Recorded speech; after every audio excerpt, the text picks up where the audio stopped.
हम इस समय प्रभु का स्वागत करेंगे। वेदी पर खड़े हो जाएंगे सब लोग इस समय और आराधना करते जाएंगे हम प्रभु की।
जी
मिट जाए। Hallelujah hallelujah hallelujah hallelujah. यीशु तेरे नाम से शैतान शक्ति दूर हटे। Hallelujah hallelujah hallelujah hallelujah. यीशु तेरे नाम से सारे बंधन खुल जाए। Hallelujah hallelujah hallelujah hallelujah. यीशु तेरे नाम से सारे बंधन खुल जाए। Hallelujah hallelujah hallelujah hallelujah. यीशु तेरे नाम से अंधकार भी मिट जाए। Hallelujah hallelujah hallelujah hallelujah. यीशु तेरे नाम से दुष्ट आत्माएं दूर हटे। Hallelujah hallelujah hallelujah hallelujah. यीशु तेरे नाम से आइए आइए सारे आइए। बंधन खुल जाए। Hallelujah hallelujah hallelujah. यीशु तेरे नाम से पवित्र आत्मा उतर आए। हालेलुया हालेलुया हालेलुया हालेलुया। यीशु तेरे नाम से अंधकार भी दूर हटे। Hallelujah hallelujah hallelujah hallelujah. यीशु तेरे नाम से स्वर्ग द्वार भी खुल जाए। Hallelujah hallelujah hallelujah hallelujah. यीशु तेरे नाम से सारे बंधन खुल जाए। Hallelujah hallelujah hallelujah hallelujah. यीशु तेरे नाम से आत्मा उतर आए। हालेलुया हालेलुया हालेलुया हालेलुया। यीशु तेरे नाम से गूंगों को वाणी मिले। हालेलुया हालेलुया हालेलुया हालेलुया। यीशु तेरे नाम से अंधों को आंखें मिले। हालेलुया हालेलुया हालेलुया हालेलुया। यीशु तेरे नाम से चमत्कार हो जाए। Hallelujah hallelujah hallelujah hallelujah. यीशु तेरे नाम से हर बंधन खुल जाए। Hallelujah hallelujah hallelujah hallelujah. यीशु तेरे नाम से सारे बंधन खुल जाए। हालेलुया हालेलुया हालेलुया हालेलुया। होने दे वर्षा होने दे। हालेलुया हालेलुया हालेलुया हालेलुया। होने दे चमत्कार होने दे। हालेलुया हालेलुया हालेलुया हालेलुया। होने दे अभिषेक होने दे। हालेलुया हालेलुया हालेलुया हालेलुया। भरने दे आत्मा से भरने दे। हालेलुया हालेलुया हालेलुया हालेलुया। अभिषेक होने दे। हालेलुया हालेलुया हालेलुया हालेलुया। आइए आत्मा आइए। हालेलुया हालेलुया हालेलुया हालेलुया। छूइए यीशु इन्हें छूइए। हालेलुया हालेलुया हालेलुया हालेलुया। यीशु के नाम से आत्मा से भर जाए। Hallelujah hallelujah hallelujah hallelujah. Hallelujah hallelujah hallelujah hallelujah hallelujah hallelujah hallelujah hallelujah. Hallelujah hallelujah hallelujah hallelujah hallelujah hallelujah hallelujah hallelujah. Hallelujah hallelujah hallelujah hallelujah hallelujah hallelujah हालेलुया। एक साथ hallelujah hallelujah hallelujah hallelujah hallelujah hallelujah. गाते जाओ hallelujah hallelujah hallelujah hallelujah hallelujah hallelujah hallelujah hallelujah hallelujah hallelujah hallelujah hallelujah. स्तुति करते जाए।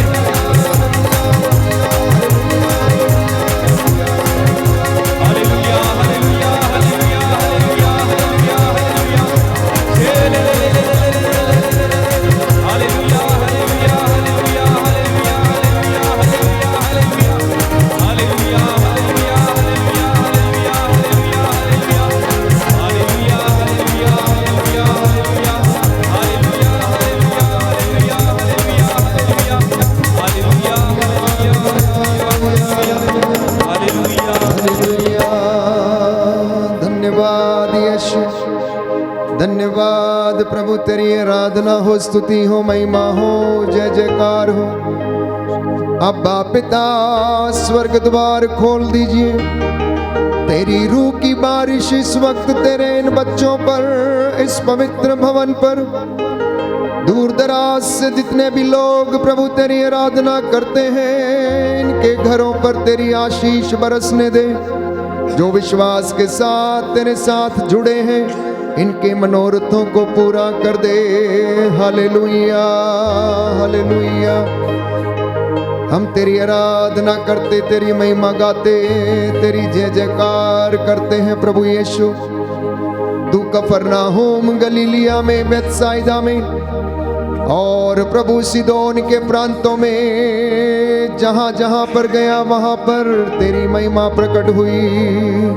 तूने रोगियों को चंगा किया, मुर्दों को जिलाया, अंधों को आंखें दी, बहरों को कान दिए, गूंगों को वाणी दी, लंगड़ों को पांव दिए, अर्धांग रोगियों को शुद्ध किया, चंगा किया। आज तेरे इन बेटे और बेटियों पर भी दया कर दे। प्यारे भाई और बहनों, प्रभु यीशु कहता है, मैं तुम्हारे द्वार पर खड़ा होकर खटखटा रहा हूँ। यदि कोई द्वार खोलेगा तो मैं उसके घर में प्रवेश करूंगा। Hallelujah, hallelujah. वो आया है आपके घर में, वो आया है आपके शहर में, वो आया है आपके नगर में, वो आया है आपके जीवन में, आपको चंगा करने के लिए, जीवन देने के लिए, शांति शांत बना देने के लिए। वो अपने वचनों से आपसे बातें करता है और इस पवित्र रोटी के रूप में इस पवित्र वेदी पर विराजमान है। उसका सानिध्य आपको घेरे हुए है, उसकी महिमा आपके घर में छाई हुई है। प्यारे भाई, प्यारी बहन, कुछ क्षणों के लिए प्रभु से जुड़ जाना और कहना, अंगीकार करना कि यीशु आया है, यीशु आया है, यीशु आया है, यीशु आया है, यीशु आया है, यीशु आया है, यीशु आया है, यीशु आया है, यीशु आया। सभी लोग कहें, यीशु आया है, यीशु आया है, यीशु आया है, यीशु आया है, यीशु आया है, यीशु आया है, यीशु मेरे दिल में आया है, यीशु मेरे दिल में आया है, यीशु मेरे जीवन में आया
वचन सुनाने आया है, मुझे वचन सुनाने आया है। जी हाँ प्यारे भाई प्यारी बहन, वो यीशु अपने वचन के द्वारा हमें चंगा करता है। उसके वचन आत्मा और जीवन है।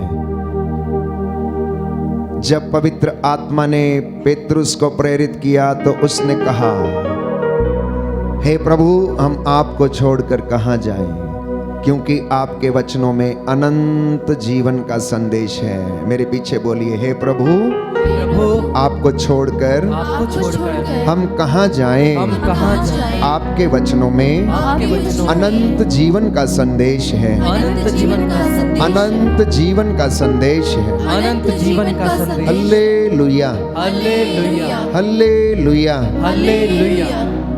जो घुटना टेक सकते हैं टेक लें, जिनके पास बाइबल है वो खोल ले।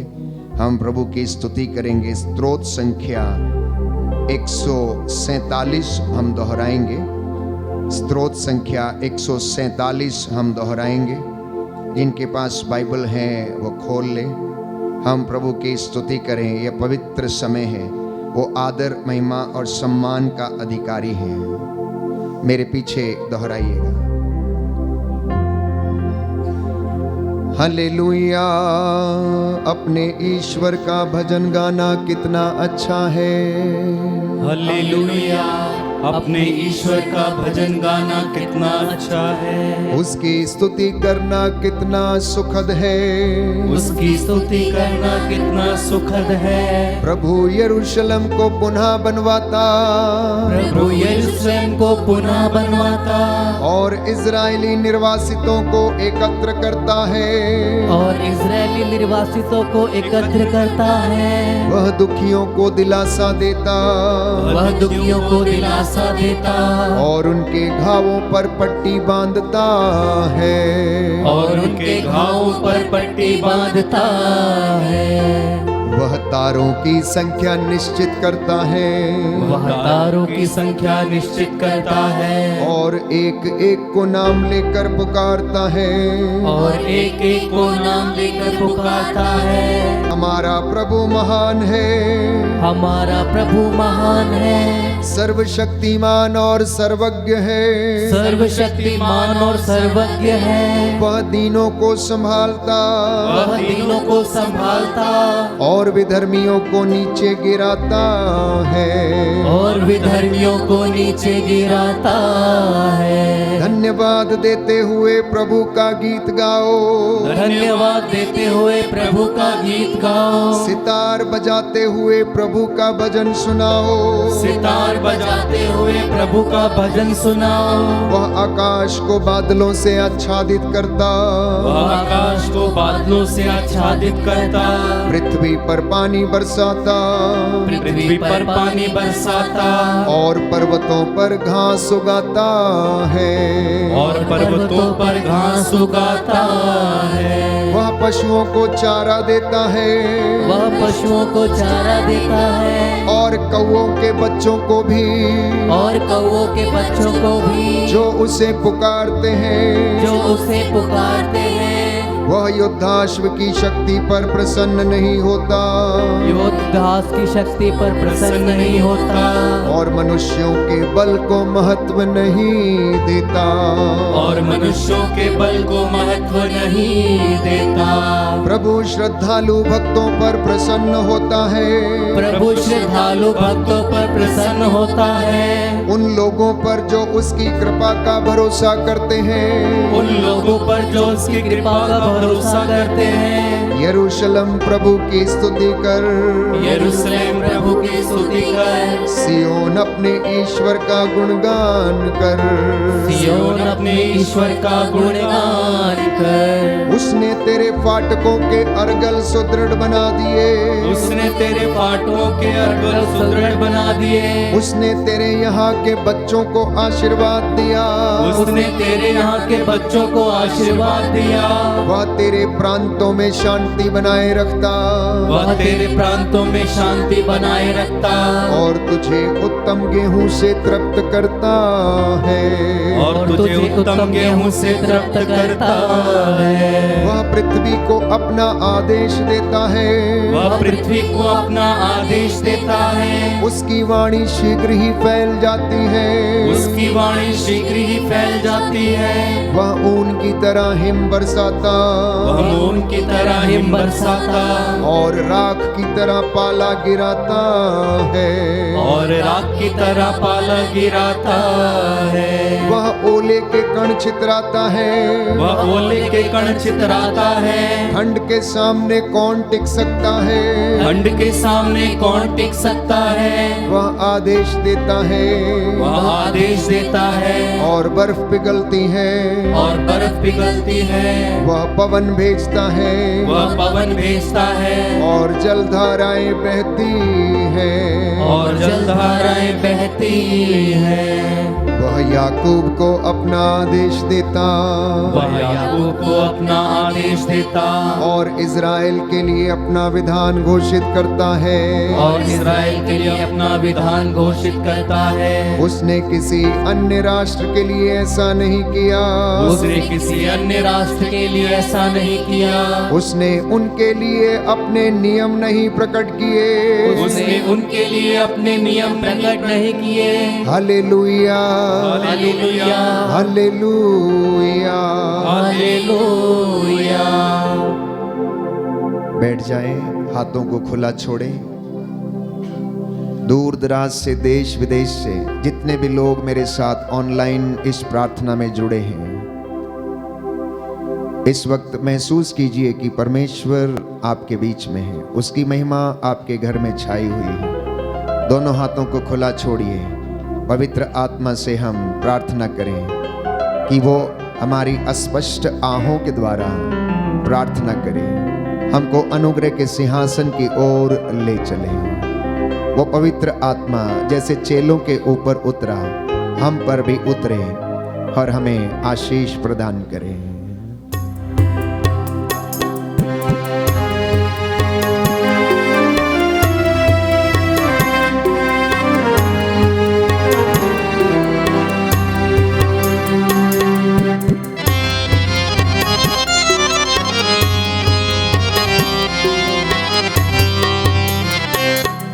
मैं कुछ भी नहीं हूँ तेरे सिवा, तू आरुआ। मैं कुछ भी नहीं हूँ तेरे सिवा, तू आरुआ। मैं कुछ भी नहीं हूँ तेरे सिवा, तू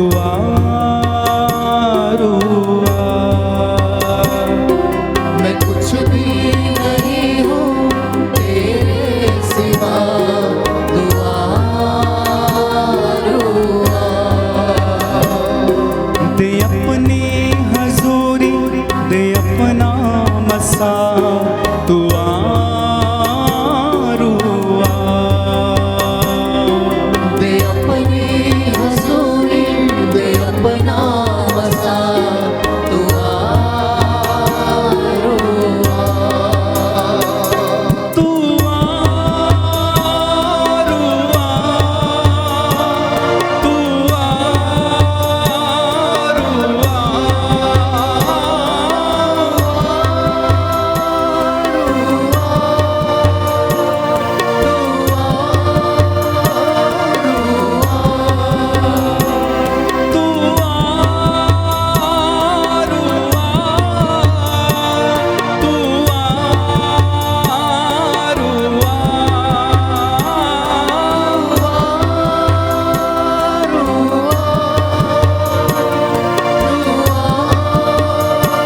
तू दे अपनी हजूरी, दे अपना मसा, तू आरुआ। दे अपनी हजूरी, दे अपना मसा, तू आरुआ।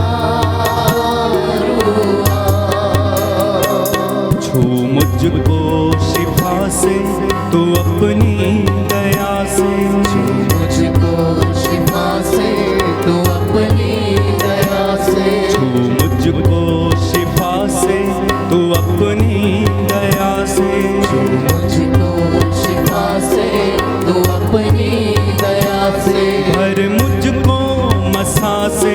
यसू की वफा से, पर मुझको वफा से, यीशु की वफा से तोड़ सारे ये बंधन है मेरे खुदा।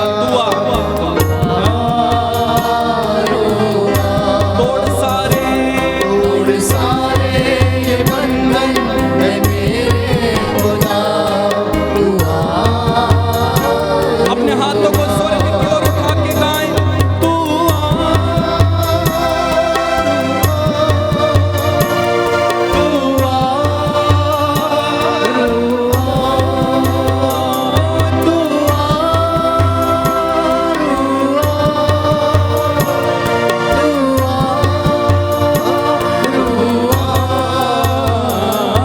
मैं कुछ भी नहीं हूँ तेरे सिवा, तू आरुआ।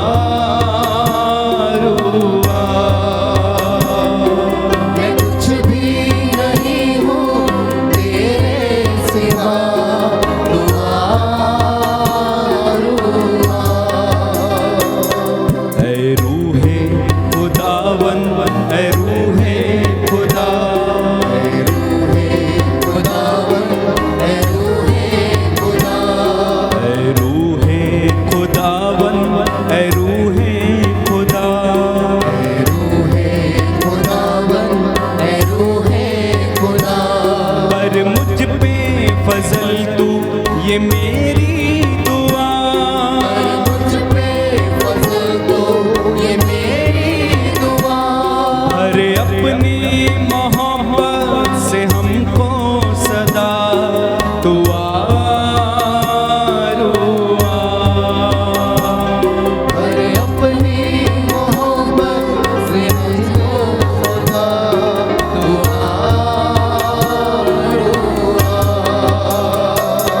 तू आरुआ, तू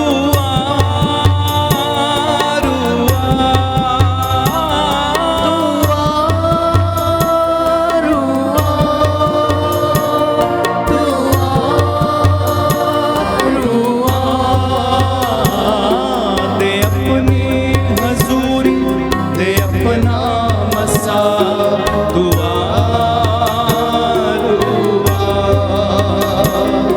दे अपनी हजूरी, दे अपना मसा तू आरुआ।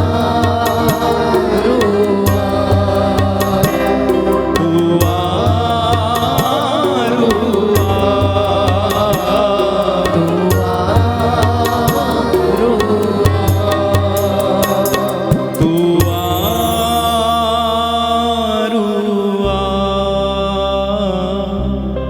तू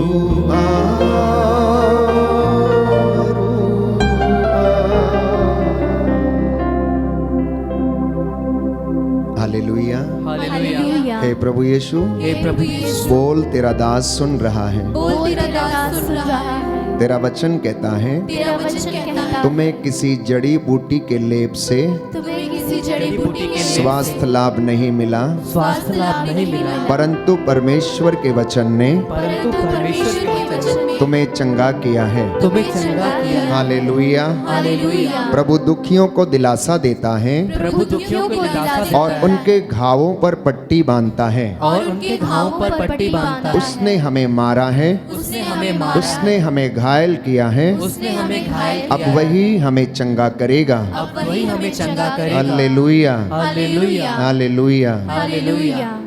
प्यारे भाइयों और बहनों, यीशु आया है, यीशु आया है। क्या करने के लिए आया है?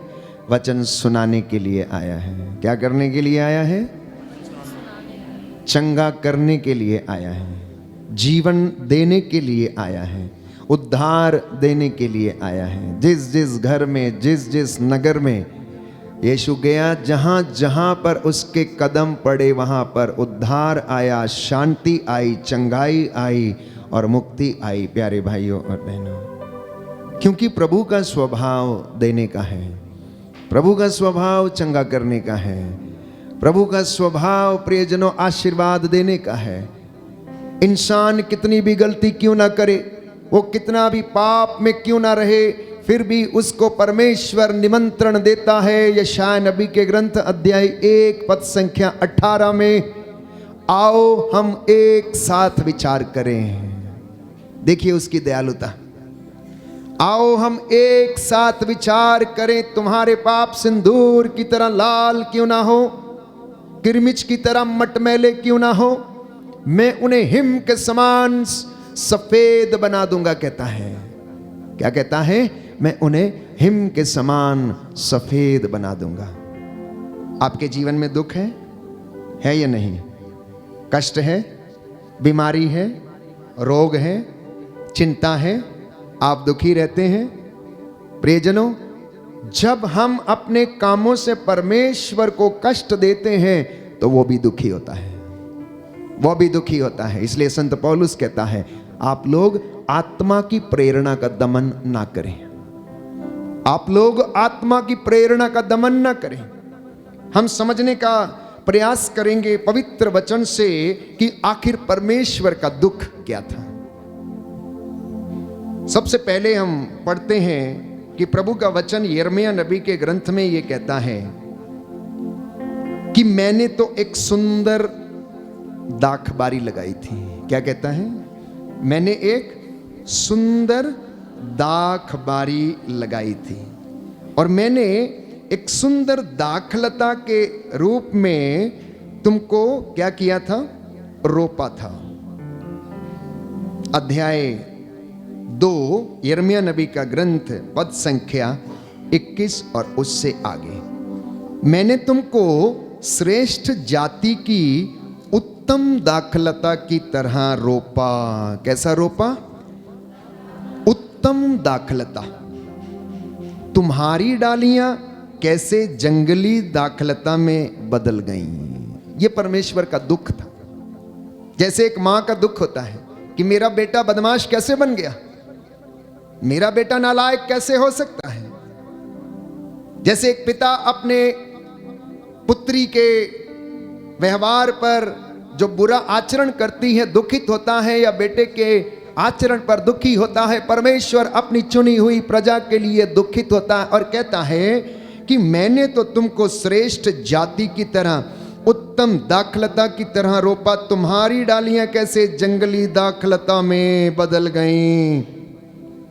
कहता है, चाहे तुम अपने को छार से धोती और साबुन मलमल कर नहाती रहो, तुम्हारे दोष की मैल मेरे सामने बनी रहेगी। प्रभु का वचन ये कहता है, ये ईश्वर की वाणी है। सुनिए ध्यान से, इधर उधर मत देखिए, कान खोलकर।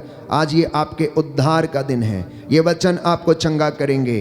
प्रभु का वचन सुना आपने, कहता है, चाहे तू अपने आप को साबुन की झाग से मल मल के नहाती रहे, लेकिन तेरा दोष सदा मेरे सामने बना रहेगा जब तक कि मैं उसे मिटा ना दूं। इसलिए मेरे पास लौट कर आ, हम दोनों बैठें, हम बातचीत करें, हम विचार करें। तेरी गलतियां कितनी भी बड़ी क्यों ना हो, परंतु मैं तेरा परमेश्वर जो तुझसे प्रेम करता हूं, मैं उसे सदा के लिए मिटा दूंगा। कहता है, मैं सदा के लिए तेरा दोष खत्म कर दूंगा।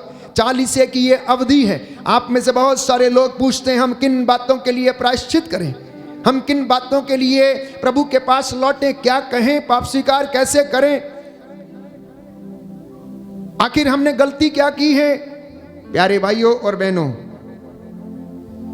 परमेश्वर दोष नहीं लगाता लेकिन दुख व्यक्त करता है। इसलिए कुछ वचनों को हम पढ़ना शुरू करेंगे प्यारे भाइयों और बहनों, कि प्रभु ये कहता है, मैंने तुझे उत्तम दाखलता के रूप में मैंने तुझे रोपा था, उत्तम दाखलता के रूप में। तो प्रभु का वचन हमें बताता है, कुछ वचन मैं आपके साथ साझा करना चाहता हूं। लिखा है यशायाह नबी के ग्रंथ में,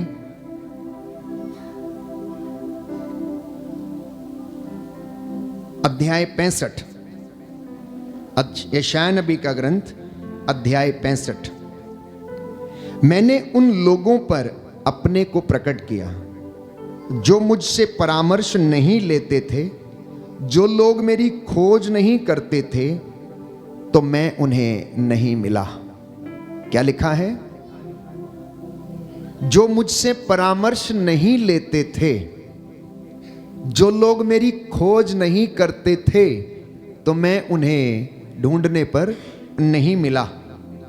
जो राष्ट्र मेरा नाम नहीं लेता, मैंने उससे कहा देखो मैं प्रस्तुत हूं। मैं दिन भर एक ऐसे विद्रोही राष्ट्र की ओर अपने हाथ फैलाए रहा जो कुमार्ग पर चलता है और मन चाहे रास्ते पर भटकता है। एक ऐसा राष्ट्र जो मेरे मुंह पर मुझे निरंतर चिढ़ाता रहता है। अब आप कहेंगे कि ये कौन व्यक्ति है जो ये जिसे कोई चिढ़ा सकता है? तो योहन के पहले पत्र में लिखते हैं, योहन के सुसमाचार में भी, कि ईश्वर तो आत्मा है, वो जिंदा खुदा है, वो सुनता है, उसका हाथ है, उसका कान है, वो बहरा नहीं है, उसकी आंखें हैं। वो परमेश्वर कहता है ये एक ऐसे विद्रोही राष्ट्र की तरह मेरी बातों को सुनते नहीं, लेकिन मुझे चिढ़ाते रहते हैं। वो कह रहा मुझे चिढ़ाते हैं। और क्या कह के चिढ़ाते हैं? अगर आप दूसरा वचन खोलेंगे यशायाह नबी के ग्रंथ में, जहां पर वो उत्तम उपवास की बातें करता है, परमेश्वर का वचन हमसे कहता है कि ये मुझसे पूछते हैं कि हम उपवास क्यों करें जब तू हमारी सुनता ही नहीं है। कहता है ये मुझसे पूछते हैं कि हम उपवास क्यों करें जब तू हमारी सुनता ही नहीं है। प्यारे भाइयों और बहनों, ये सुंदर वचन है कि परमेश्वर किस तरह से अपने भक्तों से बातें करता है। यशायाह नबी का ग्रंथ अध्याय 58। अब बात चिढ़ाने की थी, तो सुनिए कि किस तरह से लोग उसको शायद चिढ़ाते हैं।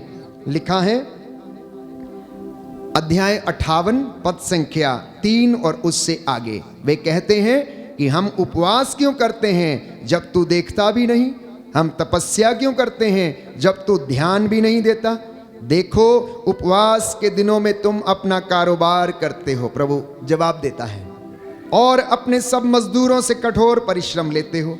तुम उपवास के दिनों में लड़ाई झगड़े करते हो। तो यदि आप उससे सवाल कर रहे हैं चिढ़ाते हुए कि हम ऐसा काम क्यों करें, हम सेवा क्यों दें, हम दशमांश क्यों दें, हम मंदिर की सीढ़ियों पर झाड़ू क्यों लगाएं, हम पोछा क्यों लगाएं, हम मंदिर की सेवा क्यों करें, हम सेवादार क्यों बने, जब तू हमारी सुनता ही नहीं, देखता ही नहीं, तो कहता है ये एक विद्रोही राष्ट्र की तरह बात करते हैं और मेरे मुख पर मुझे चिढ़ाते हैं। ये कहकर कि तू हमारी सुनता नहीं है, तो हम तुझे क्यों तर्पण बलि चढ़ाएं। प्यारे भाइयों और बहनों, इतना ही नहीं, आगे लिखा है यशायाह नबी के ग्रंथ में कि वे कब्रों के बीच में बैठते हैं। सुनिए ध्यान से, प्रभु कहता है यशायाह से कि इनसे कहो कि ये प्रभु का वचन सुने कि वे कब्रों के बीच में बैठते और गुफाओं में जागरण करते हैं। वे सूअर का मांस खाते और अपने बर्तनों में घृणित रस भरते हैं। वे दूसरों से कहते सावधान रहो, मेरे पास मत आओ, और मैं तुम्हारे लिए परम पवित्र हूं। ऐसे लोग धुएं की तरह, दिन भर जलती अग्नि की तरह मेरी नाक में दम करते हैं, मेरी नाक में दम करते हैं। ऐसा वचन कौन बोल सकता है? जो व्यक्ति जिंदा है। ऐसा व्यक्ति जो जिंदा है वही बोल सकता है कि ये मेरी नाक में दम किए हुए हैं, जैसे कि धुआं नाक में घुसकर उसके श्वास को दबा देता है। परमेश्वर कहता है ये अपने घृणित कामों से मेरी नाक में दम किए हुए हैं। अब सुनिए आगे क्या कहता है। देखो मेरे सामने यह लिखा हुआ है, मैं तब तक मौन नहीं रहूंगा जब तक मैं उनसे उनके अधर्म का, उनकी अपनी और उनके पूर्वजों की दुष्टता का पूरा पूरा बदला नहीं चुकाऊंगा। ये प्रभु का कहना है। जो पहाड़ों पर सुगंधित धूप और पहाड़ियों पर मेरा उपहास करते हैं, मैं उनसे उनके पुराने कुकर्मों का पूरा पूरा बदला चुकाऊंगा। मैं उनसे उनके कुकर्मों का पूरा पूरा बदला चुकाऊंगा। ये इज़राइल के विषय में, जो पुराना इज़राइल था, जो परमेश्वर को नहीं जानता था, जो अपने मार्ग पकड़कर आगे चल रहा था, ईश्वर के राज्य से मार्ग से भटका हुआ था, परमेश्वर उसे चेतावनी देता है।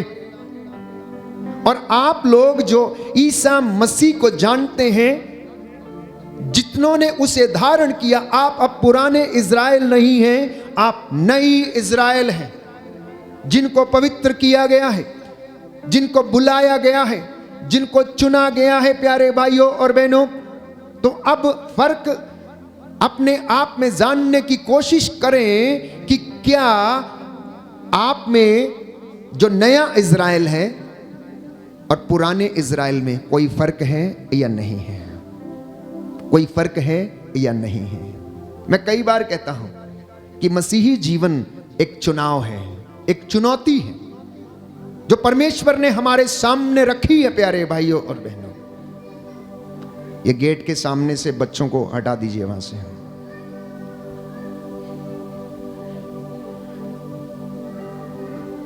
तो परमेश्वर हमें अपने वचन के द्वारा आमंत्रित करता है, हमें चेतावनी देता है, लगातार चेतावनी देता है प्यारे भाइयों और बहनों, कि मैं तुम्हें शुद्ध करना चाहता हूं, मेरी प्रजा तुम मेरे पास लौट कर चले आओ, मैं तुम पर दोष नहीं लगाऊंगा, मैं सदा तुम्हें दोष नहीं दूंगा। और इसलिए कहता, आओ हम एक साथ बैठकर विचार करें। और ये वचन जो आप सुन रहे हैं आपको चंगाई प्रदान करेगा। कुछ और बातें हम पढ़ेंगे परमेश्वर के वचन से कि आखिर क्यों प्रभु को इतना दुख था कि वह इंसान से इतना नाराज था। तो यिर्मयाह नबी के ग्रंथ अध्याय 2 पद संख्या 5, प्रभु ये कहता है, तुम्हारे पूर्वजों ने मुझ में क्या दोष पाया कि वे मुझे छोड़कर निस्सार मूर्तियों के अनुयायी बन गए और स्वयं निस्सार बन गए हैं। उन्होंने यह नहीं पूछा कि वह प्रभु कहाँ है जो हमें मिस्र देश से निकाल लाया, जो उस उजाड़ प्रदेश में हमारा पथ प्रदर्शन करता था, जहां मरुस्थल और खड्ड थे, जहां सूखा और अंधकार था, जहां ना तो कोई गुजरता था या निवास करता था। सुनिए ध्यान से, प्रभु सवाल पूछ रहा है, कह रहा है, तुम्हारे बाप दादाओं ने, तुम्हारे पूर्वजों ने ये बात क्यों नहीं पूछी मेरे विषय में कि वो परमेश्वर जो हमें मिस्र की गुलामी से निकाल कर लाया था, उसके विषय में उन्होंने क्यों जानना नहीं चाहा? Why didn't they inquire? Why didn't they ask about the God of Israel who freed them from the captivity of Egyptians? उसके विषय में उन्होंने क्यों नहीं पूछा? आखिर मैंने उनका क्या बिगाड़ा था? आखिर मैंने उनका क्या बिगाड़ा था? तुम्हारे पूर्वजों ने मुझ में कौन सा दोष पाया जो मुझे छोड़कर चले गए और इस तरह के घृणित काम करने लगे? प्यारे भाइयों और बहनों, और इस तरह वो कहता है, मेरी प्रजा ने 2 अपराध किए हैं, क्योंकि उन्होंने जीवन स्रोत के झरने को त्याग दिया है। यिर्मयाह नबी का ग्रंथ अध्याय 2 पद संख्या 13, मेरी प्रजा ने 2 पाप किए हैं, क्योंकि उन्होंने जीवन स्रोत के झरने को त्याग दिया है। पद संख्या 19 में कहता है, तुम्हारी दुष्टता ही तुमको दंड देती है, तुम्हारा विश्वासघात तुमको मारता है। इस पर विचार करो और जान लो कि अपने प्रभु ईश्वर का परित्याग करना और मुझ पर श्रद्धा नहीं रखना तुम्हारे लिए कितना दुखद और कटु है। ये सर्वशक्तिमान ईश्वर की वाणी है। आप में से कितने लोग हैं जो पूर्वजों से चली आई निरर्थक जीवनचर्या के बंधनों में बंधे हुए हैं और उस बंधनों से आजाद नहीं है? प्यारे भाइयों और बहनों, इसलिए प्रभु कहता है, तुम इस पर विचार करो कि अपने सर्वशक्तिमान ईश्वर को त्याग देना कितना दुखद है, कितना कटु है।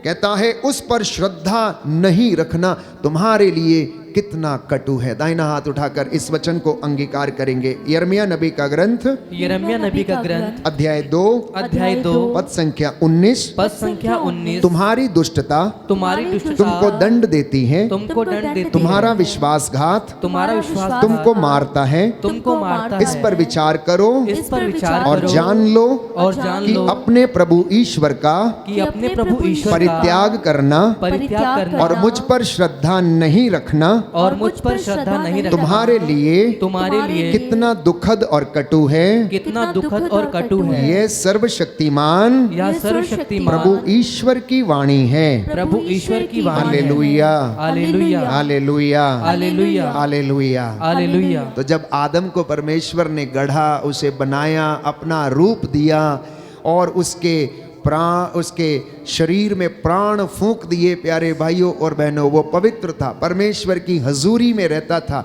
एक अच्छी सुंदर दाखलता के रूप में रोपा गया था और हेवा उसके साथ रहती थी।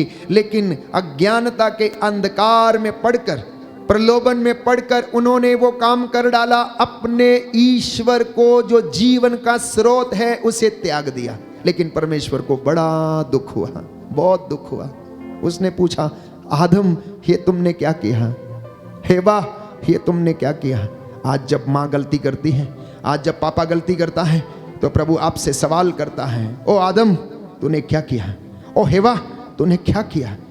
तूने अपने बच्चों की देखभाल नहीं की, तूने उन्हें धर्म नहीं सिखाया, तूने उन्हें संस्कार नहीं सिखाए, तेरी दाखबारियां जंगली कैसे हो गई हैं? ये सवाल आज भी आपसे परमेश्वर अपनी पवित्र संहिता के द्वारा पूछता रहता है। आदम तुम कहां हो? इमैनुअल तुम कहां हो? आप में से जितने लोगों के नाम परमेश्वर ने आपको दिए हैं बपतिस्मा के दौरान, और जिस नाम से आप जाने जाते हैं, उससे आपको पुकार पुकार कर वो पूछता है, तुम कहां हो? आदम ने जवाब दिया कि मैं नंगा हूं, इसलिए मैं झाड़ियों के पीछे छिप गया हूं। आप कौन सा जवाब देते हैं? आप कौन सा जवाब देते हैं? आप क्या बोलते हैं प्रभु को? ये मनन चिंतन का विषय है। व्हाट डू यू से कि मैं कहां हूं? व्हाट डू यू से कि मैं कहां हूं? प्यारे भाइयों और बहनों, ये सवाल जब आदम से पूछा गया तो आदम ने कहा, मैं तेरी आवाज सुन के डर गया, मैं तेरी आवाज सुन के डर गया और मैंने अपने आप को झाड़ियों के पीछे, पत्तों के पीछे छिपा लिया है। परमेश्वर ने उससे कहा, किसने तुझे बताया कि तू नंगा है? क्या तुमने वो घृणित काम किया, मेरी आज्ञा का उल्लंघन किया जिसे मैंने तुझे करने से मना किया था? क्या तूने उस फल को खाया? बोला नहीं नहीं, तूने जिसको मेरे साथ रखा उसने दिया और मैंने खा लिया। उससे पूछा, तूने एक काम किया? उसने बोला, सांप ने मुझे बहका दिया और मैंने खा लिया। एक दूसरे के ऊपर दोषारोपण। परमेश्वर दुखी होता रहा, दुखी होता रहा। और मैंने आपको कई मर्तबा बताया है कि आदम और हेवा ने अपने लिए पत्तों के कपड़े बनाए और परमेश्वर शायद उनके ऊपर हंसता होगा, आदम की नादानी पर हंसता होगा और कहता होगा, आदम तुम क्या सोचते हो? पत्तों के कपड़े बनाकर तुम अपनी नग्नता ढक सकते हो? अभी सूरज निकलेगा, पत्ते सूख जाएंगे और तेरा शरीर फिर से नंगा हो जाएगा। तो परमेश्वर ने क्या किया? एक मेमने का वध किया। बाइबल कहती है उत्पत्ति ग्रंथ में, एक मेमने का वध किया, उसकी खाल से उसके कपड़े बनाए और आदम और हवा को वो खाल के कपड़े पहनाए। और नई व्यवस्था में बाइबल कहती है, प्यारे भाइयों और बहनों, की परमेश्वर ने अपना लहू बहाकर, यीशु ने अपना लहू बनाकर आपको पवित्रता और मुक्ति के वस्त्र पहनाए, जिससे कि आपका दोष कभी भी नग्न ना हो और परमेश्वर उसको माफ करता है और आपको वो पवित्रता के वस्त्र पहनाता है, क्योंकि उसने अपना जीवन न्यौछावर किया और हमारे लिए उन वस्त्रों को उसने प्रदान किया है, जिसको पहनकर, जिस नाम को लेकर हम उसके चरणों में आते हैं। उसका वध किया गया, उसका कोई दोष नहीं था, वो निर्दोष था और उसके बलिदान से मुझे और आपको, प्यारे भाइयों और बहनों, मुक्ति मिली, उद्धार मिला। और आज हम उसी बात को याद करने के लिए उसके सामने है और वो आपको याद दिला रहा है कि मैंने तुम्हारे लिए क्या क्या कहा, मैंने तुम्हारे लिए क्या क्या सहा, मैंने तुम्हारे लिए कौन कौन सी बातों को अपने कंधों के ऊपर उठा लिया, तुम्हारे सर्व पापों को मैंने अपने कंधों पर उठा लिया। प्यारे भाइयों और बहनों, ये परमेश्वर का दुख था, लेकिन वो दयालु ईश्वर है। वो उसी दिन से आदम और हेवा को बचाने की कोशिश में लगा रहा, इसलिए नबियों को भेजता रहा, वचन सुनाने के लिए, भविष्यवाणियां करने के लिए, जगह जगह पर उन्हें रास्ता दिखाने के लिए, मरुभूमि में प्यारे भाइयों और बहनों उन्हें हर चीज मुहैया कराने के लिए, पानी, मन्ना खाने के लिए, भोजन, बटेरे, और उनके साथ साथ वो रहता था। क्यों? क्योंकि वो उनसे प्रेम करता था। क्यों करता था? वो 40 साल जो मरुभूमि में उन्होंने बिताए प्यारे भाइयों और बहनों, जो कि लगभग 13 दिन की यात्रा थी, परमेश्वर का वचन हमें बताता है प्रज्ञा ग्रंथ अध्याय 12 पद संख्या 10 में कि तूने धीरे धीरे दंड देकर उन्हें प्रायश्चित करने का अवसर प्रदान किया। प्रज्ञा ग्रंथ अध्याय 12 पद संख्या 10, बुक ऑफ विजडम। बार बार इस वचन को आप पढ़ें, बार बार इस वचन को आप पढ़ें। Book of wisdom chapter 12 verse 10। किंतु तूने धीरे धीरे दंड देकर उन्हें पश्चाताप करने का अवसर दिया, हालांकि तू उनका विकृत स्वभाव और जन्मजात दुष्टता जानता था, और यह भी कि वे अपने विचार कभी नहीं बदलेंगे, क्योंकि यह जाति प्रारंभ से ही अभिशप्त थी।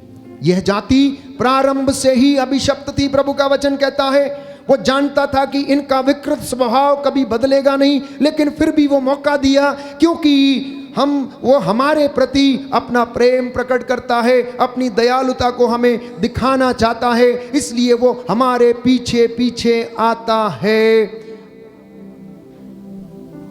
और अपने उन पावन हाथों में हमें स्वीकार करने के लिए तैयार रहता है, चंगा करने के लिए तैयार रहता है। इसलिए संत पौलुस कहता है, कौन मसीह के प्रेम की लंबाई, चौड़ाई और ऊंचाई को माप सकता है? कोई नहीं माप सकता प्यारे भाई और बहनों। वो परमेश्वर प्रतिज्ञाओं का धनी है, वो परमेश्वर दयालुता का धनी है, वो परमेश्वर जिसकी हुजूरी में आप बैठे हैं, आप मांगिए वो आपको देगा। लेकिन वो वचन कहता है योहन के सुसमाचार में कि तुमने अभी तक मेरा नाम लेकर कुछ मांगा नहीं है। योहन के सुसमाचार में हम पढ़ते हैं, प्रभु का वचन हमें बताता है कि तुमने मेरा नाम लेकर अभी तक कुछ भी नहीं मांगा है, मांगो और तुम्हें दिया जाएगा। बोलो आमीन, हालेलुया, हालेलुया। यीशु की स्तुति हो, यीशु की स्तुति हो, यीशु को धन्यवाद, यीशु को धन्यवाद, यीशु की आराधना हो, यीशु की आराधना यीशु हो, की महिमा हो, यीशु की महिमा यीशु हो, को धन्यवाद, यीशु को धन्यवाद। Hallelujah, hallelujah, hallelujah, hallelujah, hallelujah, हालेलुया। आइए प्रभु यीशु, आइए प्रभु यीशु मेरे घर में, मेरे घर में, मेरे जीवन में, मेरे जीवन में, मेरे परिवार में, मेरे परिवार में अधिकार लीजिए, अधिकार लीजिए। Hallelujah, hallelujah, hallelujah, hallelujah. तो कहता है मेरे पिता की महिमा इससे प्रकट होगी कि तुम लोग बहुत फल उत्पन्न करो और मेरे शिष्य बने रहो। यदि तुम मुझ में रहो और तुम में मेरी शिक्षा बनी रहती है तो चाहे जो मांगो वह तुम्हें दिया जाएगा, चाहे जो मांगो वह तुम्हें दिया जाएगा, चाहे जो मांगो वह तुम्हें दिया जाएगा। अध्याय 14 योहन का सुसमाचार पद संख्या 13 और उससे आगे, तुम मेरा नाम लेकर जो कुछ मांगोगे मैं तुम्हें वही प्रदान करूंगा, जिससे कि पुत्र के द्वारा पिता की महिमा प्रकट हो। यदि तुम मेरा नाम लेकर मुझसे जो कुछ भी मांगोगे तो मैं तुम्हें वही प्रदान करूंगा। बोलिए आमीन, आमीन, hallelujah, hallelujah, hallelujah, hallelujah, hallelujah, hallelujah. तो वो परमेश्वर देने वाला है, सदा देने के लिए तैयार है। बहुत सारे लोग हैं मांगते भी हैं लेकिन विश्वास भी नहीं करते हैं, मांगते भी हैं विश्वास भी नहीं करते हैं, विचलित रहता है। याकूब इसके विषय में लिखता है कि जो व्यक्ति संदेह करता है वो समुद्र की लहरों की तरह है, वो समुद्र की लहरों की तरह है, कभी उठती हैं, कभी नीचे बैठती हैं, कभी ऊपर होती हैं, कभी नीचे बैठती हैं। तो ऐसा व्यक्ति जो संदेह करता है प्यारे भाइयों और बहनों, वो कभी भी अपने जीवन में सफल नहीं होता है, वो कभी भी अपने जीवन में सफल नहीं होता है। इसलिए योशुआ के ग्रंथ अध्याय 4 पद संख्या 1 से 2 में हम पढ़ते हैं कि इज़राइल का प्रभु ईश्वर ये कहता है कि मैंने मूसा और हारून को भेजा, चमत्कार दिखाए, मैंने अमोरियों को तुम्हारे हाथ में दे दिया, मैंने चट्टान से पानी निकाला, मैंने समुद्र को 2 भागों में विभाजित कर दिया।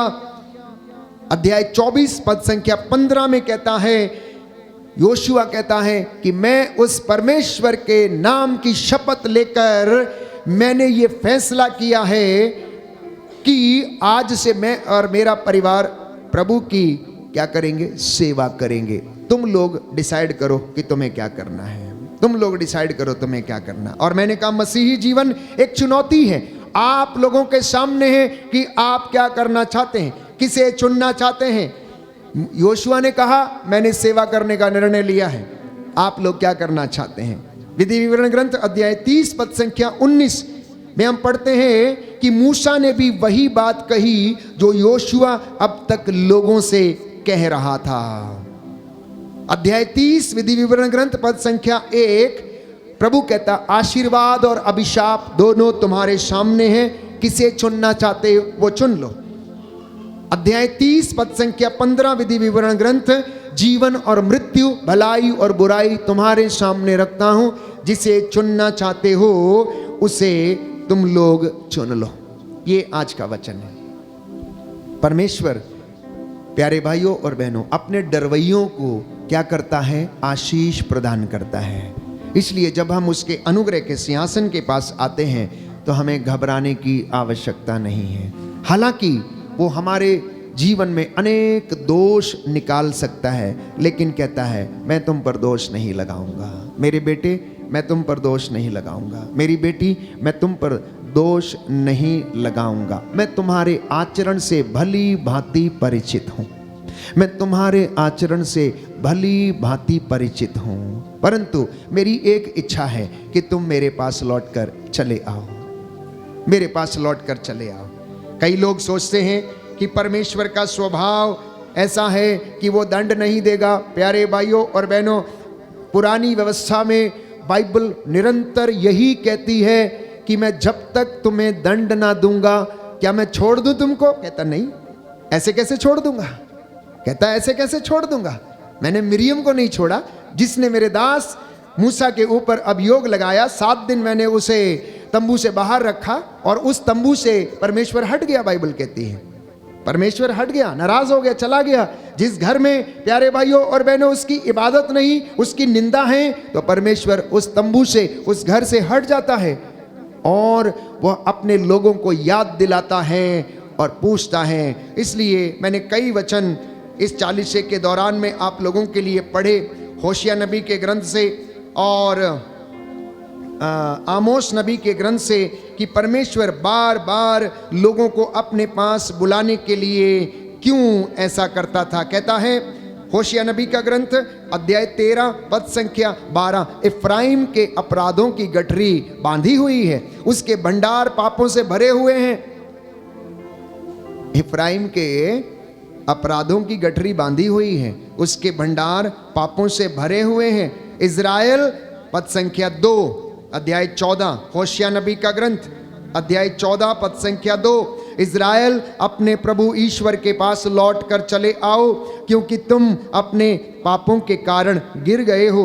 प्रार्थना का चढ़ावा लेकर प्रभु के पास आओ और उससे यह कहो, हमारा अपराध मिटा दे और हमारा सद्भाव ग्रहण कर। पद संख्या 5, होशिया नबी का ग्रंथ अध्याय 14 पद संख्या 5, मैं उनके विश्वासघात का घाव भर दूंगा, मैं उनके विश्वासघात का घाव भर दूंगा, मैं सारे हृदय से उनको प्यार करूंगा, क्योंकि मेरा क्रोध उन पर से अब दूर हो गया है। कितनी सुंदर बात है, कितनी सुंदर बात है। प्रभु ये सांत्वना देता है आपको और मुझे कि मैं दोष नहीं दूंगा, तुम्हारा विश्वासघात भर दूंगा, उसका घाव भर दूंगा, क्योंकि मेरा क्रोध अब उन पर से दूर हो गया है। मेरा क्रोध अब उन पर से क्या हो गया है, दूर हो गया है। बोलिए आमीन, आमीन, हालेलुया, हालेलुया, हालेलुया, हालेलुया। यीशु की स्तुति हो, यीशु की स्तुति यीशु हो। को धन्यवाद, यीशु को यीशु की धन्यवाद। आराधना हो, यीशु की आराधना यीशु हो। की महिमा हो, यीशु की महिमा यीशु हो। को धन्यवाद। यीशु को धन्यवाद। तो क्यों परमेश्वर आपके प्रति दयालु है? इफ्राइम 12 वंशों में से एक वंश था। उसके विषय में बाइबल कहती है, प्यारे भाइयों और बहनों, लिखा है होशिया नबी का ग्रंथ अध्याय 11 पद संख्या 3, मैंने इफ्राइम को चलना सिखाया, मैंने धमोला वासियों को चलना सिखाया। कहता है मैंने जहां जहां मेरी प्रजा है मैंने उनको चलना सिखाया।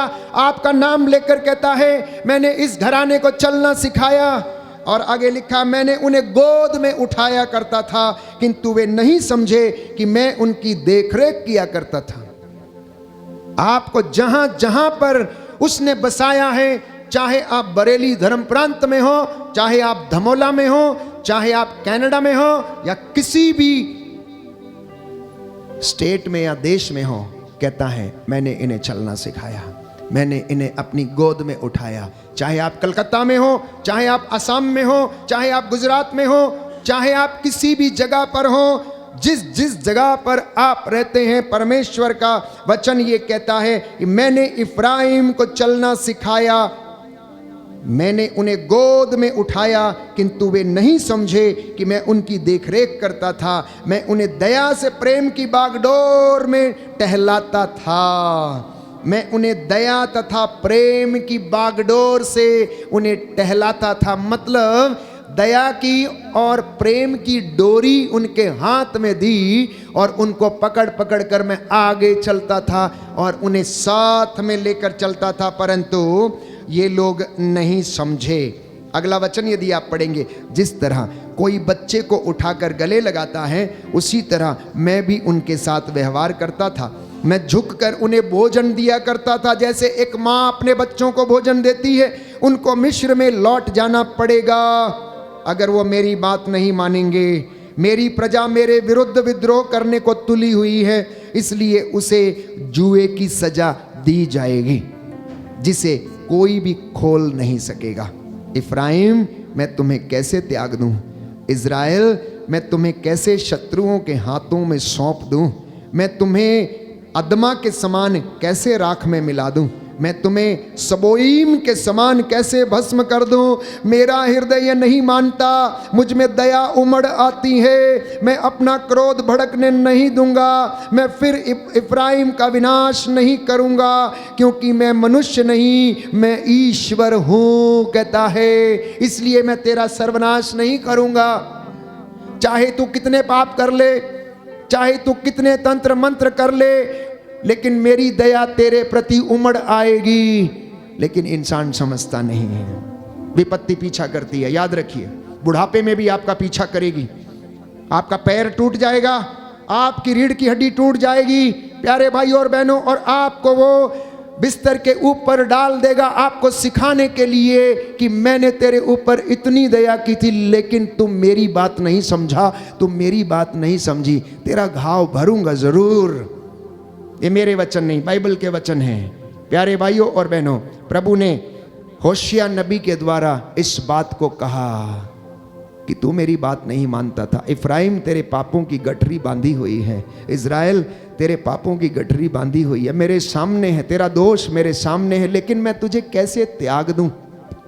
मैं तुझे कैसे छोड़ दूं? अदमा की तरह मैं तुझे कैसे राख में मिल जाने दूं? मैं तेरा घाव भरूंगा, कहता है, मैं तेरा घाव भरूंगा जरूर, तेरे घावों पर पट्टी जरूर बांधूंगा, मैं उन्हें चंगा करूंगा। ये हमारा परमेश्वर है जिसके सामने आप बैठे हुए हैं। ये उसके वचन हैं जो हमें शांत बना देते हैं। ये उसके वचन हैं जो हम में हौसला भरते हैं, प्यारे भाइयों और बहनों। और आप उसके सामने आकर चिल्लाते, रोते, गिड़गिड़ाते हैं, प्रभु हम पर दया कर, हमारे परिवार पर दया कर। आगे लिखा है, कहता है, मुझ में दया उमड़ आती है। मैं अपना क्रोध भड़कने नहीं दूंगा, मैं फिर इफ्राइम का विनाश नहीं करूंगा, क्योंकि मैं मनुष्य नहीं, मैं ईश्वर हूँ। मैं तुम्हारे बीच परम पावन प्रभु हूँ, मुझे विनाश से घृणा है। कहता है मुझे तो विनाश से घृणा है। वे प्रभु के पीछे हो लेंगे। प्रभु शेर की तरह गरज उठेगा, हाँ गरज उठेगा, और मेरी गरज सुनकर मेरे पुत्र दौड़ते हुए पश्चिम से आएंगे। जितने लोग उसका वचन सुनेंगे प्यारे भाइयों और बहनों, उनके लिए वो दया का स्रोत बन जाएगा और उन्हें आशीष प्रदान करेगा। बोलिए आमीन आमीन। Hallelujah hallelujah. हे प्रभु यीशु, हे प्रभु यीशु, मुझ पर दया कीजिए, मुझ पर दया मेरे कीजिए, परिवार पर दया कीजिए, मेरे परिवार पर दया कीजिए। Hallelujah hallelujah. Hallelujah hallelujah. इसलिए अब क्या करना है वो कहता है, देखो अगले वचन में, योएल नबी के ग्रंथ अध्याय 1 पद संख्या 5, book of prophet Joel chapter 1 verse 5। जिनके पास बाइबल नहीं है आप लोग लिखा करें और घर में आप पढ़ें। जिनके पास बाइबल है वो खोलें और इनको वचनों को पढ़ें और मेरे पीछे दोहराएं। कहता है तुम शराबियों जागो और विलाप करो। कहता है तुम शराबियों जागो और विलाप करो, अंगूरी पीने वालों हाय हाय मचाओ, क्योंकि अब ताजी अंगूरी तुम्हारे मुंह से छिन गई है। यह इसलिए कि मेरे देश पर एक शक्तिशाली राष्ट्र असंख्य सेना लेकर चढ़ आया है। उसके दांत सिंह के दांतों के जैसे हैं और उसकी दाढ़ी सिंहनी के जैसी है। उसने मेरी दाखबारियों को उजाड़ दिया है, उसने मेरे अंजीर के वृक्षों को चीर फाड़ डाला है, उसने उनकी छाल झाड़ कर गिरा दी है, जिससे उनकी डालियां सफेद हो गई हैं। और ये शक्तिशाली कौन है जानते हैं आप? अगर आप पेतरुस का पहला पत्र खोलेंगे, अध्याय 5 पद संख्या 7 से 8 में पढ़ेंगे तो प्रभु का वचन ये कहता है कि शैतान दहाड़ते हुए शेर के समान विचरता फिरता है। शैतान दहाड़ते हुए शेर के समान विचरता फिरता है, किसको फाड़ खाए। प्रवक्ता ग्रंथ में हम पढ़ते हैं कि पाप दुधारी तलवार के जैसा है, उसके दांत जो हैं शेर के दांतों से भी पैने हैं, उसके काटने पर उसके घावों का कोई इलाज नहीं है।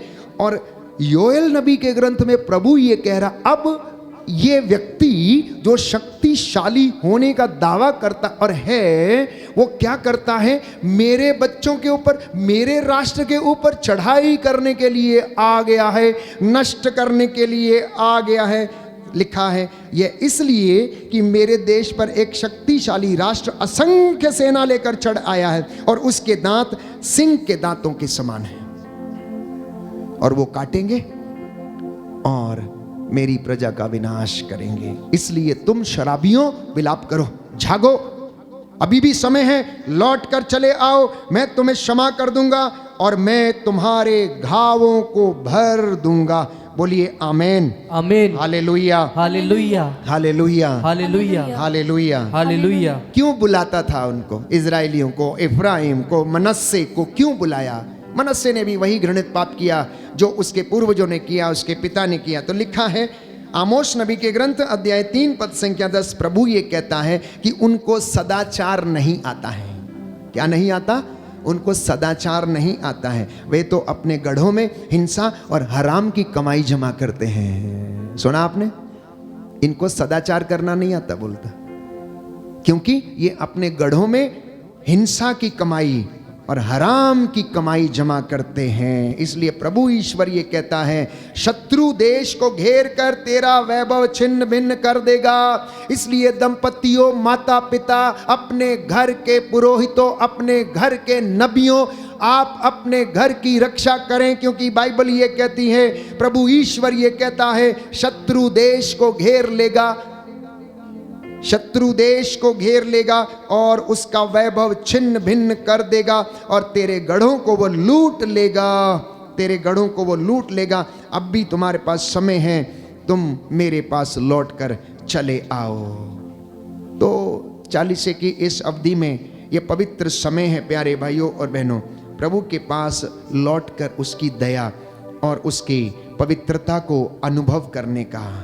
आज वादा करना कि हम क्या करना चाहते हैं। प्रभु की सेवा करना चाहते हैं, उसके पास लौटना चाहते हैं, उसके पास आना चाहते हैं, या क्या करना चाहते हैं, ये आपके ऊपर है। ये वचन आपका जीवन बदलने वाले वचन हैं। ये वचन आपकी चंगाई के लिए, आपके उद्धार के लिए, आपके मार्गदर्शन के लिए, आपकी उन्नति के लिए है। और प्रभु वादा करता है कि मैं सत्य प्रतिज्ञ ईश्वर हूं, मैं कभी नहीं बदलता, मैं अपना हर एक वचन और वादा पूरा करूंगा। बोलिए आमीन, आमीन, हालेलुया, हालेलुया। यीशु की स्तुति हो, यीशु की स्तुति यीशु हो, को धन्यवाद, यीशु को धन्यवाद, यीशु की आराधना हो, यीशु की आराधना हो, यीशु को धन्यवाद। यीशु को धन्यवाद। तो इसलिए क्या करना चाहिए, एक आखिरी वचन इसे याद करें, लेकर जाएं, घर में पढ़ें। इब्रानियों का पत्र अध्याय 12, इब्रानियों का पत्र अध्याय 12। यदि आप इन तमाम बातों में ईमानदार रहना चाहते हैं, प्रभु के रास्ते पर आगे बढ़ना चाहते हैं, तो वचन ये है कि अपने शिथिल हाथों को और घुटनों को क्या करना है, सबल बनाना है, ताकि ये हाथ प्रार्थना में और इबादत में सदा ऊपर उठे रहें और प्रभु आपको निरंतर बल प्रदान करता रहे। क्योंकि लिखा है, इब्रानियों का पत्र अध्याय 12 पद संख्या 10 से मैं आपके लिए पढ़ूंगा। वे तो अपनी अपनी समझ के अनुसार इस अल्पकालिक जीवन के लिए हमें तैयार करने के उद्देश्य से दंड देते थे। ईश्वर हमारे कल्याण के लिए ऐसा करता है, क्योंकि वह हमें अपनी पवित्रता का भागी बनाना चाहता है। मम्मी पापा या साधारण जनता या इंसान अपने बच्चों को दंड देता है, क्यों? अल्पकालिक जीवन में सुधरने के लिए, मतलब अपनी रोजमर्रा की जिंदगी में बच्चा सुधर जाए, इसलिए वो उनको दंड देते हैं। लेकिन संत पौलुस लिखता है कि परमेश्वर हमारे कल्याण के विषय में ऐसा सोचता है, इसलिए वो ऐसा करता है और हमें दंड देता है, क्योंकि वो हमें अपनी पवित्रता का भागी बनाना चाहता है। और वो अल्पकालिक नहीं, थोड़े समय के लिए नहीं, संपूर्ण जीवन के लिए, अनंत जीवन के लिए वो ऐसा करना चाहता है। इसलिए अगला वचन है, जब दंड मिल रहा है तो वो सुखद नहीं है, दुखद प्रतीत होता है, किंतु जो दंड के द्वारा प्रशिक्षित होते हैं वे बाद में धार्मिकता का शांतिप्रद फल प्राप्त करेंगे। इसलिए ढीले हाथों तथा शिथिल घुटनों को सबल बना लें और सीधे पथ पर आगे बढ़ते जाएं, जिससे लंगड़ा भटके नहीं बल्कि चंगा हो जाए। दाहिना हाथ उठाकर वचन दोहराएंगे। प्रभु का वचन कहता है, प्रभु का वचन कहता है, ढीले हाथों तथा शिथिल घुटनों को सबल बना लें और सीधे पथ पर आगे बढ़ते जाएं, जिससे लंगड़ा भटके नहीं बल्कि चंगा हो जाए। Hallelujah, hallelujah, hallelujah, hallelujah, hallelujah, हालेलुया। आइए हम खड़े हो जाएंगे। इस वक्त हम प्रभु का धन्यवाद करें। प्रभु के सामने उसकी हुजूरी में हम बैठे हैं। उसने हमें अपने दुख के विषय में बताया और कहा है, ओ यूदा, ओ इफ्राइम, ओ इज़राइल, ओ मेरे बच्चों, ओ मेरे बेटी और बेटियों, मैंने तुम्हें सुंदर दाखलता के रूप में रोपा था। ये जंगली कैसे हैं? मैंने तुम्हें चलना सिखाया, उठना सिखाया, बैठना सिखाया, झुककर मैंने तुम्हारे लिए भोजन परोसा। क्यों तुम्हारा जीवन ऐसा हो गया है? आओ मेरे पास, आओ मेरे पास। हृदय से प्रायश्चित करना, निर्णय लेना। प्यारे भाइयों और बहनों, आने वाले कुछ क्षण बहुत महत्वपूर्ण है। पूरे दिन जो आज आपने वचन सुने हैं, प्यारे भाइयों और बहनों, प्रभु उसके द्वारा आपको ब्लेस करने के लिए जा रहा है। अपने इन हाथों को नीचे मत झुकने देना। मम्मी पापा बच्चों के लिए इन्हें समर्पित कर देना। प्रभु आज आपको ब्लेस कर रहा है। आज की रात्रि वो आपके कल्याण के विषय में सोच रहा है। उसने जो योजना बनाई है वो पूरी होगी। कोई है जो अपनी बेटी के लिए प्रार्थना कर रहा है, अच्छे वर मिलने के लिए। प्रभु आपको ब्लेस कर रहे हैं। आपकी योजना पूरी हो, बस परमेश्वर के पास लौटना। कोई है जो बहुत ज़्यादा अंदर से दुखित है, बहुत ज़्यादा दुखित है अपराध बोध के कारण, प्रभु आपको क्षमा करता है। कोई है जो बहुत दुखी है अंदर ही अंदर, गिल्ट फीलिंग या अपराध बोध के कारण, the lord is forgiving you right now. प्रभु आपको ब्लेस कर रहे हैं और क्षमा प्रदान कर रहे हैं और कह रहे हैं कि मैं तेरे विश्वासघात का घाव भर दूंगा, मैं तुझ पर दोष नहीं लगाऊंगा। प्यारे भाई और बहनों, इस वक्त हम प्रार्थना करेंगे, वो सांत्वना दाता प्रभु आप लोगों को चंगाई प्रदान करे, आंतरिक चंगाई आपको प्रदान करे। वो आत्मा जो प्यारे भाइयों और बहनों हम पर छाया हुआ है, आंतरिक चंगाई आपको प्रदान करे। आंतरिक चंगाई दाता आ जाइए, आकर के चंगा कर दीजिए। आंतरिक चंगाई दाता आ जाइए, आकर के चंगा कर दीजिए। आंतरिक चंगाई दाता आ जाइए, आकर के चंगा कर दीजिए। आंतरिक चंगाई दाता आ जाइए, आकर के चंगा कर दीजिए। रोगी हूँ मैं, पापी हूँ, प्रभु चंगा कर दे मुझे।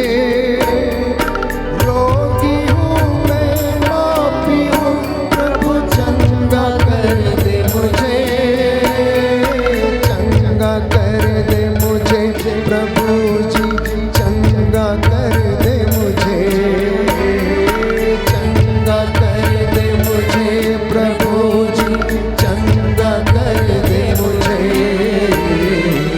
आंतरिक चंगाई दाता आ जाइए, आकर के चंगा कर दीजिए। आंतरिक चंगाई दाता आ जाइए, आकर के चंगा कर दीजिए। दोनों हाथों को सीने पर लगाएंगे इस वक्त। अपने हृदय में, मन में जो चोटें हैं प्यारे भाइयों और बहनों, उसके लिए प्रभु से चंगाई की प्रार्थना करें।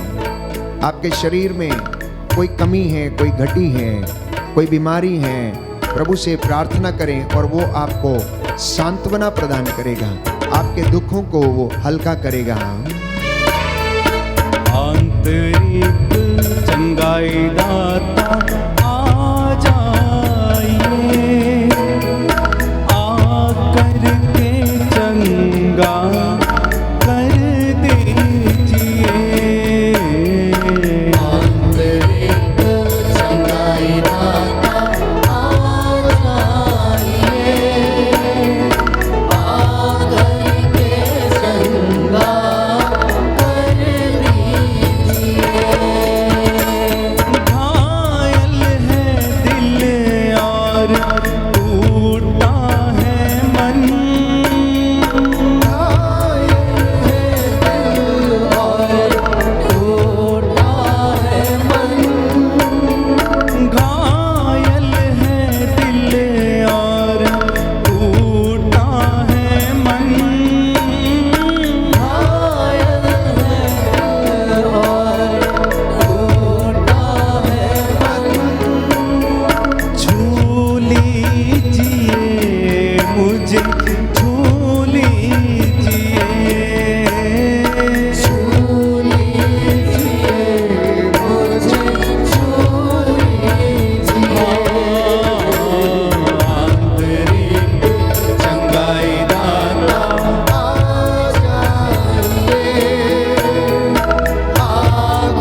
दोनों हाथों को अपने सिर पे रखेंगे। प्रभु एक वचन दे रहे हैं, प्रवक्ता ग्रंथ अध्याय 37 पद संख्या 21। लिखा है, हृदय में विचारों की जड़ है, हृदय में विचारों की जड़ है, उसमें से 4 डालियां निकलती हैं, बुराई और भलाई, जीवन और मृत्यु। ये 4 डालियां, बुराई और भलाई, जीवन और मृत्यु, और इन सबों पर जीव, वचन कहता है, शासन करती है। प्रभु से कृपा मांगिए कि हे प्रभु मुझ पर दया करना और आशीष प्रदान करना, जिससे कि मेरा संपूर्ण शरीर मैं आपको समर्पित करता हूँ। हे प्रभु अपने पवित्र आत्मा से हमारी अगुवाई कीजिए। दुर्बल हूँ मैं और पापी हूँ मैं, दुर्बल हूँ मैं और पापी हूँ मैं, दुर्बल हूँ मैं और रोगी हूँ मैं, दुर्बल हूँ मैं और रोगी हूँ मैं। अपनी शक्ति से चंगा कीजिए, अपनी शक्ति से चंगा कीजिए। चंगाई दाता आ जाइए, आकर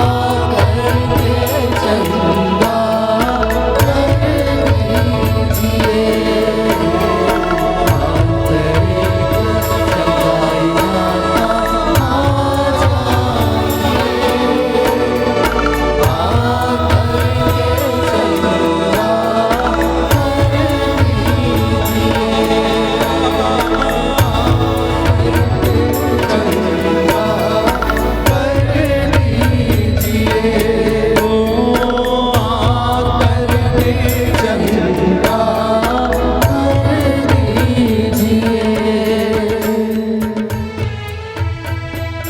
प्यारे भाई, प्यारी बहन, प्रभु का वचन कहता है कि वह तुम्हारे पापों का प्रायश्चित समझी जाएगी। तुम्हारी विपत्ति के दिन वह तुमको याद करेंगे। तुम्हारे पाप धूल में पाले की तरह गल जाएंगे।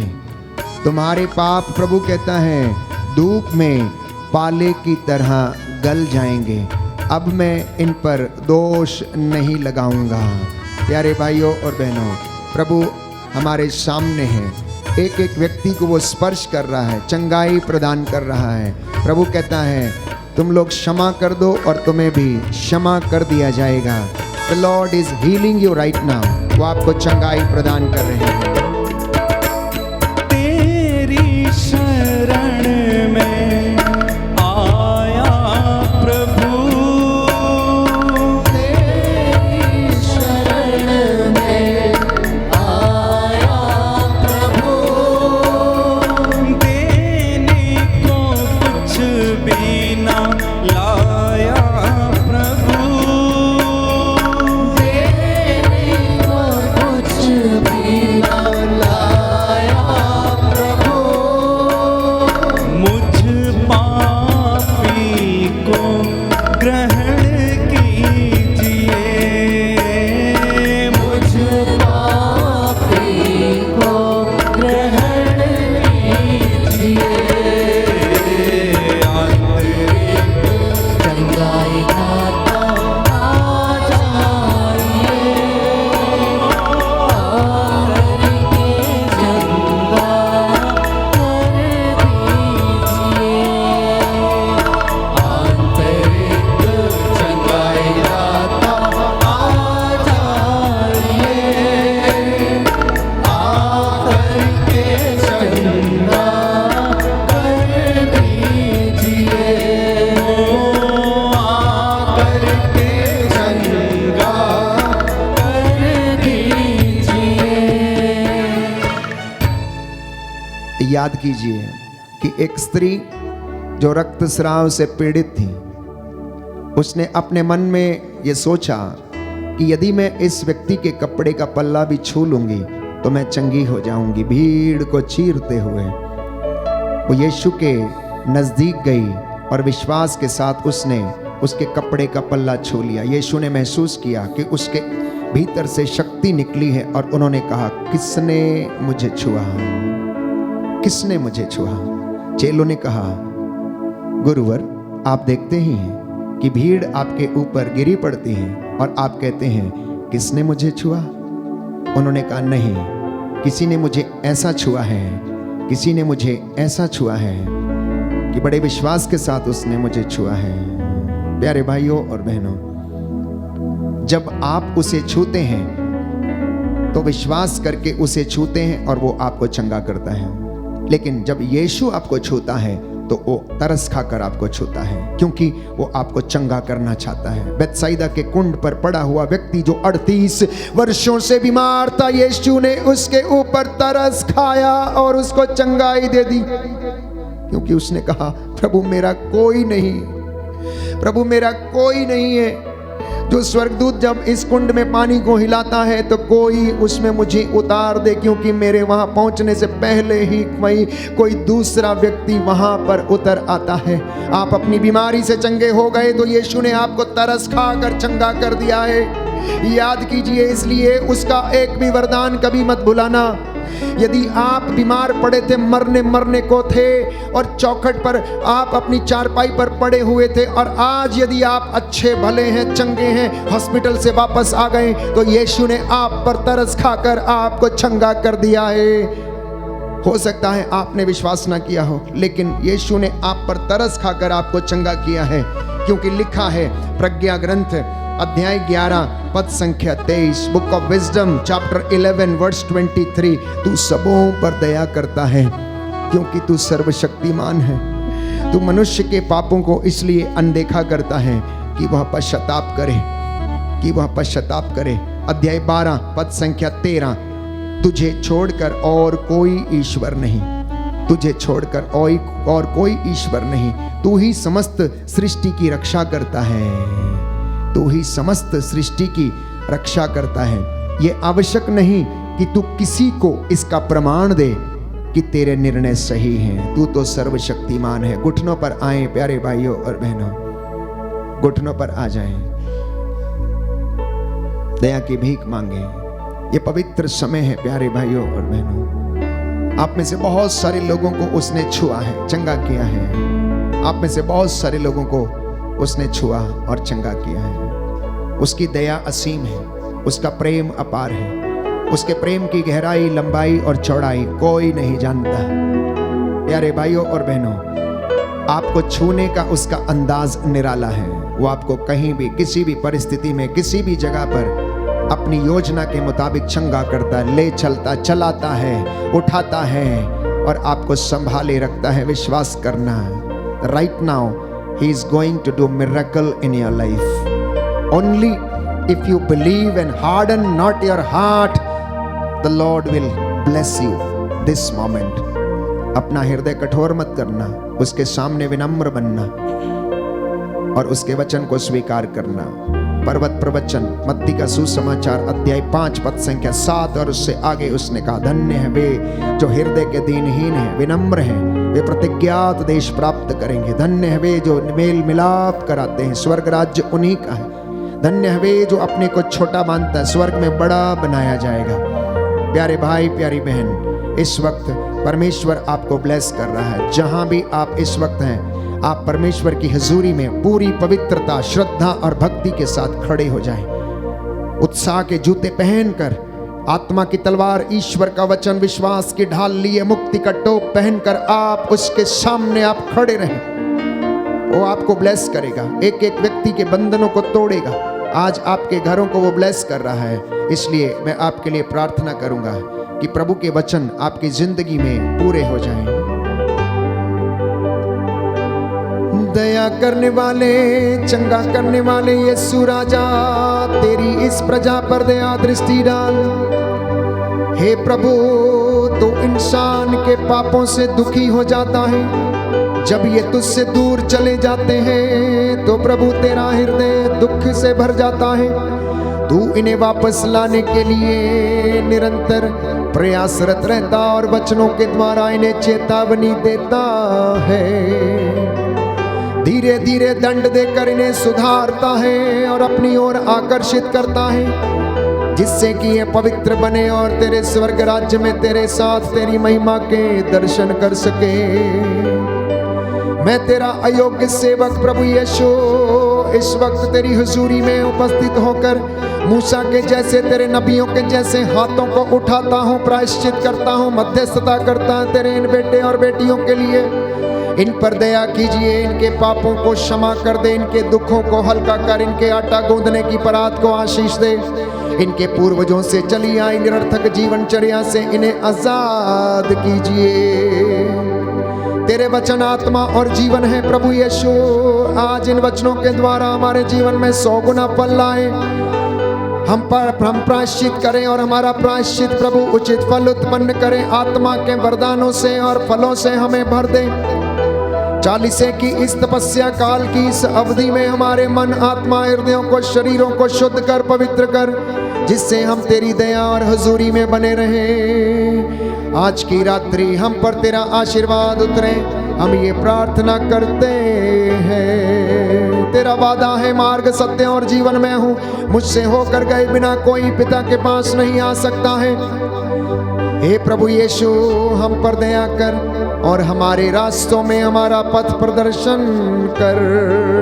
आज की रात्रि हमारे चौखटों बिछौनों को आशीष दे। तेरे स्वर्गदूत हमारी अगुवाई करें। तेरा पावन क्रूस हमारे प्रांगण में लगा रहे। हमें संरक्षण प्रदान कर, सिर से लेकर पांव तक तेरे पवित्र लहू से हमें पवित्र विलेपन से विलेपित कर दे और हमारी रक्षा कर। हमारी यह प्रार्थना सुन ले हमारे प्रभु उद्धार करता यीशु मसीह के द्वारा।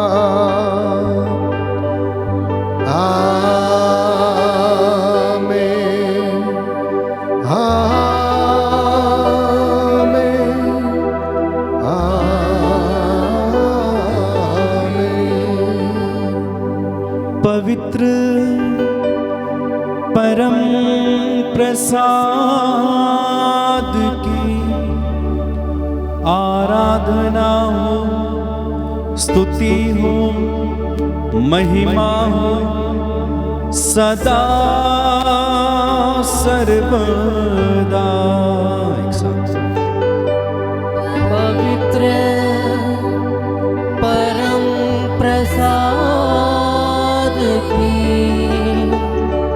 आराधना हो, स्तुति हो, महिमा हो सदा सर्वदा। पवित्र परम प्रसाद की आराधना हो, स्तुति हो, महिमा हो सदा सर्वदा। सदा सर्वदा, सदा सर्वदा। सर झुकाएं।